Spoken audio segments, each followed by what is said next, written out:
یہ نظام شمس و قمر کا بحال رہنا، اب سمجھیے اس قسم کے اندر کتنا بڑا سمندر ہے معانی کا.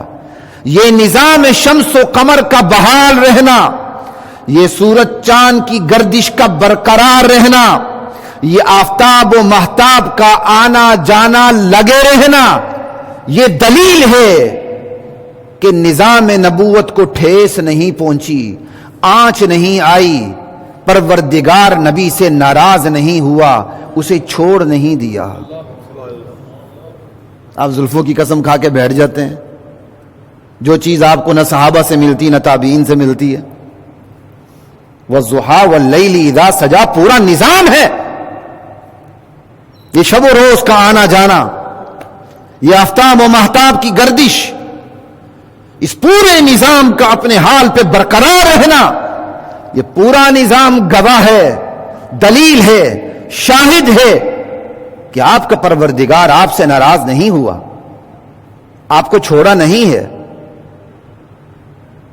لا الہ الا اللہ. یہ دلیل کیسے بنا؟ نظام شمس و قمر نظام نبوت کی برکت سے ہے. بات سمجھ آ رہی ہے؟ کان لگا کے سنیے گا. معذرت کے ساتھ میں جاہلوں میں باتیں نہیں کرتا، اور عادت بھی الحمدللہ آپ جیسے پڑھے لکھوں کے سامنے کرنے کی ہے. یہ نظام شمس و قمر نظام نبوت کی برکت سے ہے. پروردگار اگر آخری نبی سے ناراض ہوتا تو نظام نبوت کو لپیٹ دیا جاتا. نظام نبوت کو لپیٹتے ہی نظام شمس و نظام کائنات کو درہم برہم کر دیا جاتا، کیونکہ نظام نبوت کو لپیٹنے کے بعد نظام کائنات کا کوئی مقصد رہ نہیں جاتا. تو اس نظام کا درہم برہم ہوئے بغیر اپنی موجودہ حالت پہ برقرار رہنا یہ دلیل ہے کہ نظام نبوت میں کوئی خلل واقع نہیں ہوا، نظام نبوت کو کوئی ٹھیس نہیں پہنچی. رب اپنے آخری نبی سے ناراض نہیں ہوا، اسے بے یار و مددگار چھوڑا نہیں ہے. اللہ اتنی بڑی تسلی دے رہے ہیں کہ اپنے پورے نظام کو گواہ بنا کے نبی کو کہہ رہے میرے نبی میں آپ سے ناراض کیسے؟ میں آپ سے اگر ناراض ہوتا تو کائنات کا مقصد ختم ہو جاتا، کیونکہ کائنات کا مقصد نبی کو نبوت عطا کر کے توحید کا اعلان کرنا ہے. اور چونکہ نبی آخری نبی ہیں، اگر نبی آخری نبی سے ناراض ہوتے، اگر اللہ آخری نبی سے ناراض ہوتے تو نبوت کو ختم کر دیا جاتا. جب نبوت ختم ہو گئی کائنات کی بقا کا کوئی وجہ کوئی باقی نہ رہتی، کائنات اڑا دی جاتی. کائنات اڑا نہیں گئی، کائنات اپنے موجودہ شکل پر برقرار ہے. یہ برقرار رہنا دلیل ہے کہ نظام نبوت میں کوئی خلل نہیں آیا، پروردگار اپنے محمد سے ناراض نہیں ہے صلی اللہ تعالی علیہ وآلہ وسلم.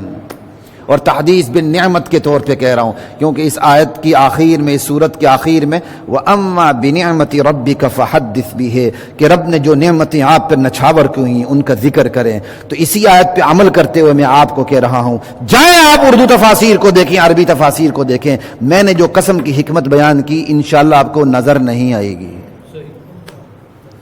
یہ آپ کو شوق دلانے کے لیے کہہ رہا ہوں، اور اس لیے بھی کہہ رہا ہوں کہ آپ کو تعارف ہو جائے گی. یہاں کوئی جاہل نہیں بیٹھا ہوا آپ کے سامنے، الحمدللہ اللہ بڑائی سے محفوظ فرمائے. وگرنہ آپ کو اردو تفاسیر میں اتنی ہی بات ملے گی، زیادہ سے زیادہ. یہ روز روشن ہونا، یہ دن کا تاریک ہونا. دن روشن ہے یہ دلیل نہیں کہ اللہ راضی ہے، رات تاریک ہے اس کا مطلب یہ نہیں کہ اللہ ناراض ہے. روشن ہونا بھی حکمت، تاریک ہونا بھی حکمت، تو وہی کا آنا بھی حکمت. چند دن وہی رک جائے تو یہ بھی حکمت. صرف اتنی سی بات ہے. لیکن اس پورے نظام کو گواہ بنا کے یہ کہہ دینا کہ تیرا رب محمد سے، تیرا رب تجھ سے ناراض نہیں ہے، یہ آپ کو انشاءاللہ آسانی سے بات نہیں ملے گی. اس لیے اس کی قدر کیجیے ان باتوں کی. لا الہ الا اللہ. مزہ آتا ہے، یعنی اس پورے آپ تخیل کو زور دے کے اس پوری چیز کو سامنے رکھیں تو اللہ کا اپنے نبی سے جو تعلق ہے نا وہ واضح ہوتا ہے. پھر ما ودعک ربک وما قلی پہ جواب قسم، یعنی قسم کا ایک جواب ہوتا ہے نا. قسم کس بات پہ کھائی جائے اس کو عربی میں جواب قسم کہتے ہیں. ہم کہتے ہیں نا یہ جواب قسم ہے، سمجھ آئی بات کی. مقسم علیہ عربی مقسم علیہ جس پر قسم کھائی گئی. اور قرآن میں قسم عمومی طور پر قرآن میں جب قسم کھائی جاتی تو وہ قسم دراصل دلیل ہوتی ہے. اللہ اس قسم کو دلیل بنا کے پیش کرتے ہیں. اللہ نے روز روشن کی قسم کھائی ہے, اللہ نے شب تاریک کی قسم کھائی ہے. اللہ نے روز روشن کو دلیل بنا کے کہا ہے کہ میں محمد الرسول اللہ سے ناراض نہیں. اللہ نے شب تاریک کی قسم کھا کے کہا ہے کہ میں محمد سے ناراض نہیں ہوں.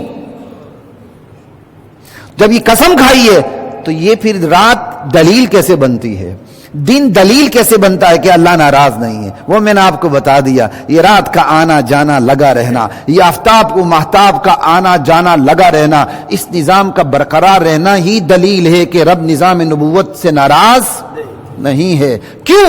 رب اگر ناراض ہوتا نظام نبوت کو لپیٹ دیتا, کیونکہ آپ کے بعد تو کسی نبی نے آنا نہیں تھا, تو اس نظام نبوت کو لپیٹ دیتا. نظام نبوت کو لپیٹتے ہی نظام کائنات کو بھی لپیٹ دیتا اور درہم برہم ہو جاتی یہ کائنات. یہ کائنات درہم برہم نہیں ہوئی. اس سے پتہ چلا کہ اللہ اپنے محمد الرسول اللہ سے ناراض نہیں ہے. لا الہ الا اللہ.